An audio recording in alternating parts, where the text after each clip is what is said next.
Shakur Stevenson, are you ready? Hey, I'm so proud of Shakur Stevenson for fighting the caliber of opponent of a Robson Conceição in a homecoming fight. We've seen like a Swift Jarrett Hurd have a homecoming fight and shit don't go to plan.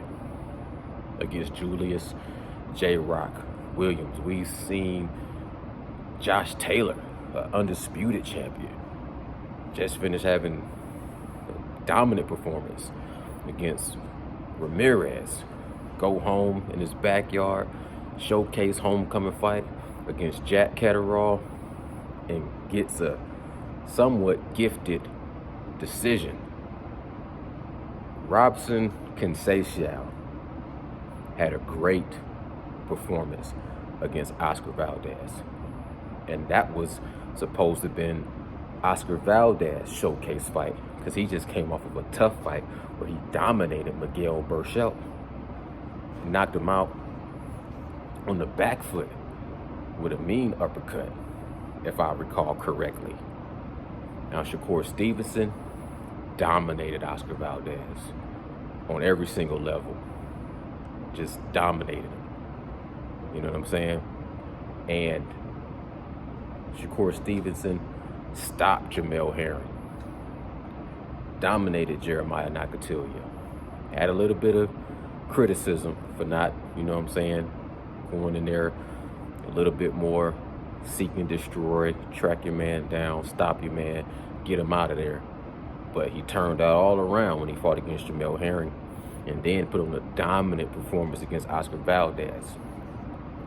So for him to fight a tough competitor on a homecoming fight, his pedigree is thorough, period, point blank. You know what I'm saying?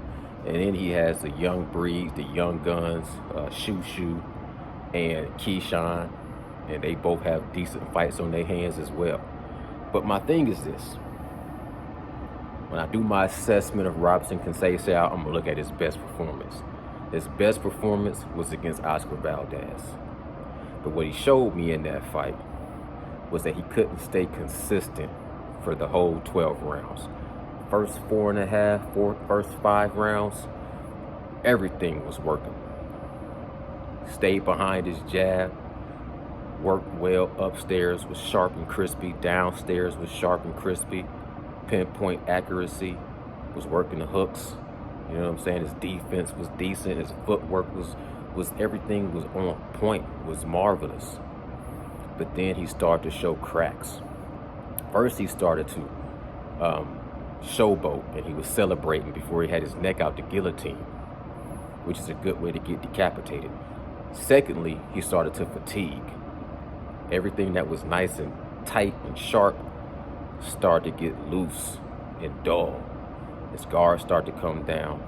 He started catching that right hand from Oscar Valdez. He started catching some hellacious body shots, and he lost all the snap on a lot of his punches.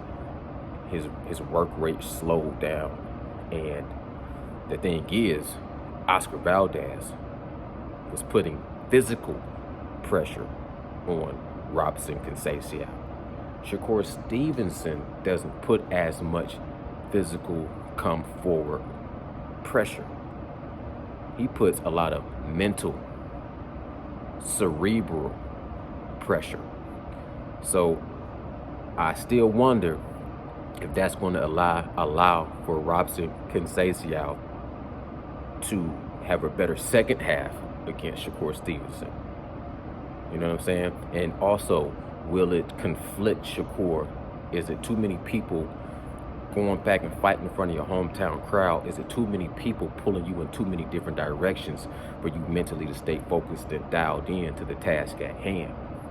I even seen on one of his episodes of his homecoming, some dude was kind of randomly walking by and was like talking shit a little bit. Like, man, what's the beef between me and you? I've been trying to reach out to you. And it's little things like that, little trolls that's lurking that can sometimes get you off your square. Not to mention all the love you get, you know what I'm saying, all the fans, all the people that's wanting tickets, all the people that want autographs, all the people that want to spend time with you and talk to you can take you off your square. So I think that Shakur Stevenson has the mental fortitude to weather that storm and, you know what I'm saying, not get caught up in that hometown, not get caught up in that hometown curse and become victorious. And I think he's going to dominate and win this fight by unanimous decision. That's my fight prediction. Y'all let me know what y'all think. Salute, salute, salute. Bah!